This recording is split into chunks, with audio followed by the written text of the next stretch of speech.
Hello my dear സോൾവേറ്റ്സ്. ഇന്ന് നമ്മൾ നോക്കാൻ പോകുന്നത് നിങ്ങളുടെ ബ്രേക്കപ്പ് ആയ പാർട്ട്ണർ നിങ്ങളെ ഓർക്കുന്നുണ്ടോ ഇല്ലയോ എന്നൊരു റീഡിംഗ് ആണ്. ഇതിൽ നിങ്ങൾക്ക് ഏറ്റവും കൂടുതൽ അട്രാക്ഷൻ തോന്നുന്നൊരു കാർഡ് സെലക്ട് ചെയ്യാം. നിങ്ങളുടെ കൂടെയുള്ള നല്ല നിമിഷങ്ങൾ മാത്രം ആലോചിക്കുന്നു. നിങ്ങളുടെ കൂടെയുള്ള നിങ്ങൾ പങ്കുവെച്ച ആ നല്ല നിമിഷങ്ങൾ മാത്രമാണ് ഇവിടെ പുള്ളി ഓർക്കുന്നത്. അതുമാത്രമല്ല, അവരുടെ മനസ്സിൽ ആ സ്നേഹം ഇപ്പോഴും ഉണ്ട്. ഒരുമിച്ചുണ്ടായിരുന്നെങ്കിൽ എന്നിങ്ങനെ ഓർക്കുവാണ്. നിങ്ങൾ സത്യം പറഞ്ഞാൽ നൊസ്റ്റാൾജിയ വരുവാണ്. നിങ്ങൾ പോയ സ്ഥലങ്ങൾ, ആ സ്ഥലങ്ങൾ കാണുമ്പോൾ ആലോചിക്കുവാണ്. നിങ്ങൾ ഒരുമിച്ച് പോയ പാർക്കൊക്കെ കാണുമ്പോൾ ആലോചിക്കും, അയ്യോ ഞാനും അവളും ഇവിടെ വന്നിരുന്നിട്ടുണ്ടായിരുന്നു, ഞങ്ങൾ ചിരിച്ചിട്ടുണ്ടായിരുന്നു, ഞങ്ങൾ ഒരുമിച്ച് കൈകോർത്ത് നടന്നിട്ടുണ്ടായിരുന്നു. അതൊക്കെ ഓർക്കുന്ന ഒരു സന്ദർഭമാണ് നമുക്കിവിടെ കാണാൻ പറ്റുന്നത്. ഇപ്പോൾ നിങ്ങളില്ലാത്തതിന് നല്ല കുറവ് അനുഭവപ്പെടുന്നുണ്ട്. അതുമാത്രമല്ല, എൻ്റെ ജീവിതത്തിൽ അവനുണ്ടായിരുന്നു എങ്കിൽ എന്നിങ്ങനെ ചിന്തിക്കുന്ന ഒരു സമയമാണിത്. നമുക്കിനി കാർഡ് നമ്പർ 2 നോക്കാം. ഇതിൽ രണ്ടുപേരുടെയും സ്വഭാവം എന്ന് വെച്ച് കഴിഞ്ഞാൽ രണ്ടുപേരും ഈഗോ ഉള്ള ആൾക്കാരാണ്. ഒട്ടും വിട്ടു കൊടുക്കുന്ന ആൾക്കാരൊന്നും അല്ല.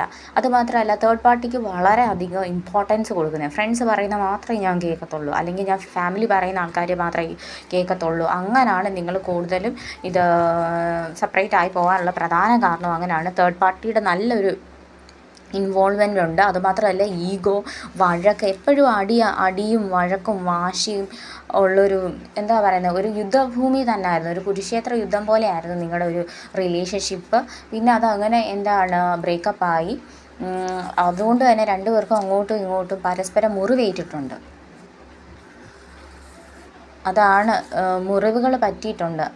ഇഷ്ടപ്പെട്ട ആളെ വിട്ടുകളയുകയാണ് ചെയ്തത് ഇവിടെ. കാരണം എന്ന് വെച്ചാൽ തേർഡ് പാർട്ടി പറയുന്നത് കേട്ടിട്ട്, ഫ്രണ്ട്സൊക്കെ പറയുന്നത് കേട്ടിട്ട് തൻ്റെ പാർട്ട്ണറിനെ വിട്ടുകളയുകയാണ് ഇവിടെ ചെയ്തിട്ടുള്ളത്. നല്ല വഴക്കുണ്ടായതായിട്ട് നമുക്ക് കാണാൻ സാധിക്കും ഇവിടെ. നമുക്കിനി കാർഡ് നമ്പർ 3 ഒന്ന് നോക്കാം. ഈ ഒരു കാർഡ് നമ്പർ 3 പറയുന്നത് വെച്ചാൽ, ഈ ആൾ നിങ്ങളിൽ നിന്ന് ഒരുപാട് അകലെയാണ്. മൂവ് ഓൺ ആയി കഴിഞ്ഞിട്ടുണ്ട് ഈ ഒരു റിലേഷൻഷിപ്പിൽ നിന്ന്.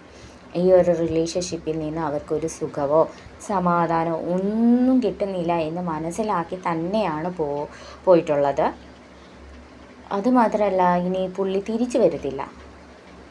ഞാൻ എന്ത് ചെയ്തു, എന്താണ് ഇങ്ങനെ സംഭവിച്ചത് എന്നൊക്കെ ചിന്തിക്കുന്നുണ്ട്. പക്ഷേ പുള്ളിക്ക് ഒരു നല്ല ലൈഫ് വേണമെന്ന് അതിയായ ആഗ്രഹമുണ്ട്. അതുകൊണ്ട് തന്നെ ആൾ വേറെ ആളിനെ നോക്കുവാണ്. വേറെ ജീവിതം, പുതിയൊരു ജീവിതത്തിന് വേണ്ടിയിട്ടുള്ള തയ്യാറെടുപ്പിലോട്ട് പോവുകയാണ്. എന്നാൽ നിങ്ങളോട് ദേഷ്യം ഉണ്ടോ എന്ന് ചോദിച്ചു കഴിഞ്ഞാൽ ദേഷ്യമില്ല. നിങ്ങളോട് വളരെയധികം സ്നേഹവും റെസ്പെക്റ്റും ഉണ്ട്. പക്ഷേ ഈ ഒരു ബന്ധം തുടർന്ന് പോകാൻ എനിക്ക് ഇഷ്ടമില്ല എന്ന് തന്നെയാണ് ഈ ഒരു കാർഡിൻ്റെ അർത്ഥം. ഇതുപോലുള്ള ടാരോട്ട് വീഡിയോയ്ക്ക് വേണ്ടി please comment below. Thank you.